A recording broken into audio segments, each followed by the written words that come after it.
ದೇಹ ಶೀತಲವಾಗಬೇಕು.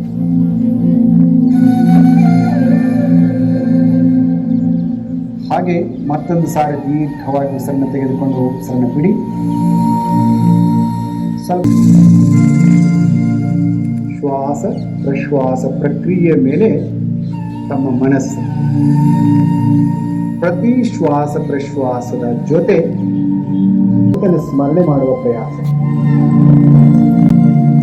ವಿಚಾರದೊಂದಿಗೆ ಭಾವ, ಶುದ್ಧವಾದ ಭಾವ, ಪ್ರೇಮವಾದ ಭಾವ, ಭಗವಂತನಲ್ಲಿ ಭಕ್ತಿ ಪ್ರೇಮ ಸಮ್ಮಿಳಿತವಾಗಿದೆ.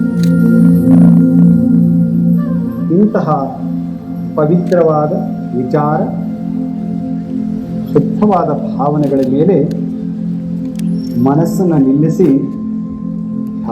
ತಸ್ಯವಾಚಕ ಪ್ರಣವಃ. ಈಶ್ವರ ಪ್ರಣವ ಸ್ವರೂಪಿ. ಪ್ರಣವ ಧಾರಣೆಯೇ ಈಶ್ವರನ ಧಾರಣೆ. ಧ್ಯಾನ ಯೋಗಾಭ್ಯಾಸದ ಅತ್ಯಂತ ಮುಖ್ಯವಾದಂತಹ ಅಂಗ. ಮನಸ್ಸಿಗೆ ಶಾಂತಿ ನೀಡುವುದರ ಜೊತೆಗೆ ನಮಗೆ ಆತ್ಮಾನುಭೂತಿಯನ್ನು ನೀಡುವಂತಹ ಸಾಧನ ಯೋಗವೇ ಧ್ಯಾನ. ಧ್ಯಾನದಿಂದಲೇ ಯೋಗ.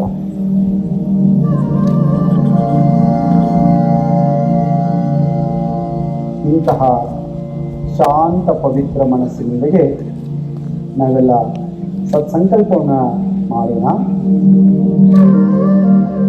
ನಾವು ನಮ್ಮ ಮನಸ್ಸನ್ನು ಸದಾ ಶಾಂತವಾಗಿ ಸಂತುಲಿತವಾಗಿಟ್ಕೊಳ್ಬೇಕು.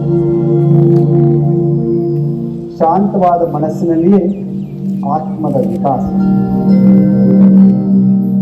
ನಮ್ಮ ಬಗ್ಗೆ, ನಮ್ಮ ಕುಟುಂಬಕ್ಕೆ, ನಮ್ಮ ಕೆಲಸಕ್ಕೆ, ನಾವು ಜೀವಿಸುವ ಸಮಾಜಕ್ಕೆ ಮತ್ತು ಈ ಸಂಪೂರ್ಣ ಜಗತ್ತಿಗೆ, ಮಾನವ ಕಲ್ಯಾಣಕ್ಕೆ, ನಾವು ದೇಶದ ಪ್ರಗತಿ, ಮಾನವ ಕಲ್ಯಾಣಕ್ಕೆ ನಮ್ಮ ಅಳಿಲು ಸೇವೆಯನ್ನು ನೀಡುವ ನಿತ್ಯ ಯೋಗಾಭ್ಯಾಸವನ್ನು ಕೈಗೊಳ್ಳುವ ಸಂಕಲ್ಪದೊಂದಿಗೆ ಶಾಂತಿ ಮಂತ್ರದ ಪಠಣೆಗಾಗಿ ನಮಸ್ಕಾರ ಮುದ್ರೆಯಲ್ಲಿ ಎರಡು ಕೈಗಳನ್ನು ತೆಗೆದುಕೊಂಡು ಬನ್ನಿ.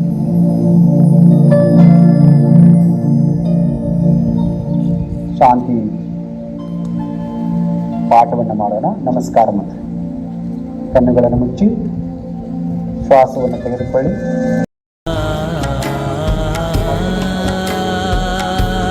ಪದ ಮದ ಪಗರೆ ಸಸಾರೆ ಗಮ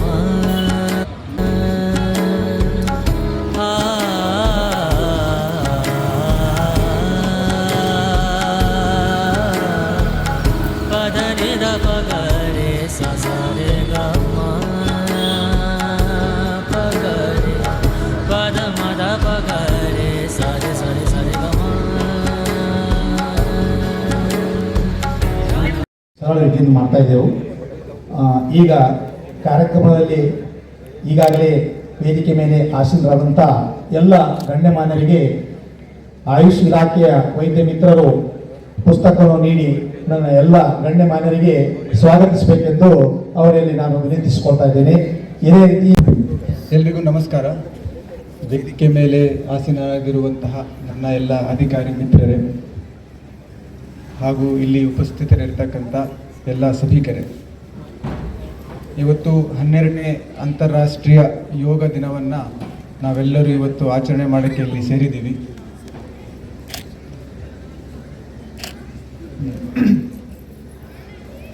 ಇವತ್ತಿನ ದಿವಸ ಜಿಲ್ಲಾಡಳಿತ, ಜಿಲ್ಲಾ ಪಂಚಾಯತ್ ಹಾಗೂ ಜಿಲ್ಲಾ ಆಯುಷ್ ಇಲಾಖೆಯ ಸಂಯುಕ್ತ ಆಶ್ರಯದಲ್ಲಿ ಏನು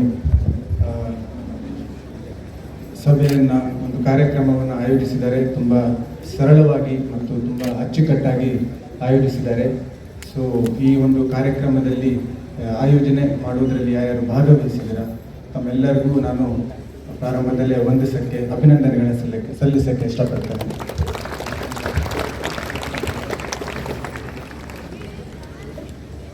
ಯೋಗ ಜೊತೆಗೆ ನನ್ನ ಸಂಬಂಧ ತುಂಬ ಹಳೆಯದಾಗಿದೆ. ಆ್ಯಕ್ಚುಲಿ ಸುಮಾರು 7 ವರ್ಷಗಳ ಕಾಲದಿಂದ ನಾನು ದಿನನಿತ್ಯ ನಿಯಮಿತವಾಗಿ ಸೂರ್ಯ ನಮಸ್ಕಾರದೊಂದಿಗೆ ನನ್ನ ದಿನವನ್ನು ಪ್ರಾರಂಭಿಸುತ್ತೇನೆ. ಎಷ್ಟೇ ಕಾರ್ಯದೊತ್ತಡ ಇದ್ರೂ ಸಹ ಯೋಗದಿಂದನೇ ನನ್ನ ದಿನ ಶುರುವಾಗುವಂಥದ್ದು.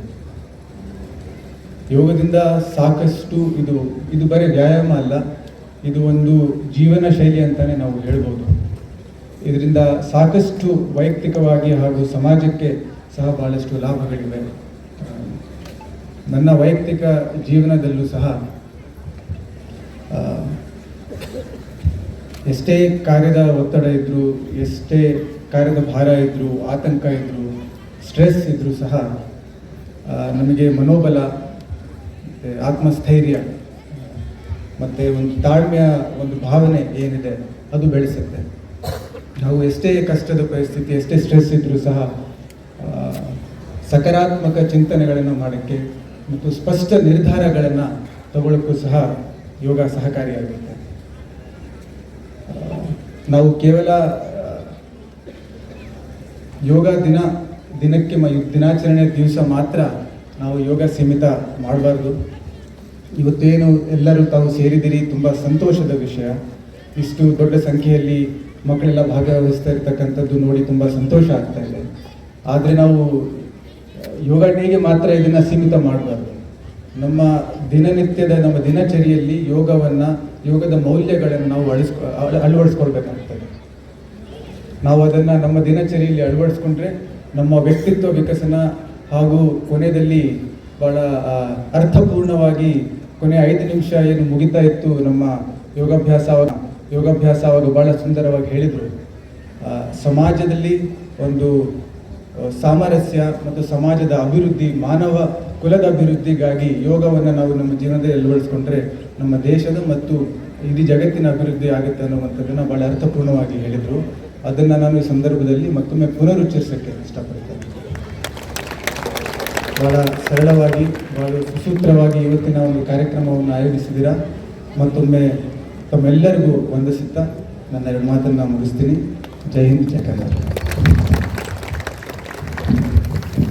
Thank you sir. ಯೋಗ ಅನ್ನೋದು ಒಂದು ದಿನದ ಕಾರ್ಯಕ್ರಮ ಅಲ್ಲ, ಪ್ರತಿದಿನದ ಅಭ್ಯಾಸ.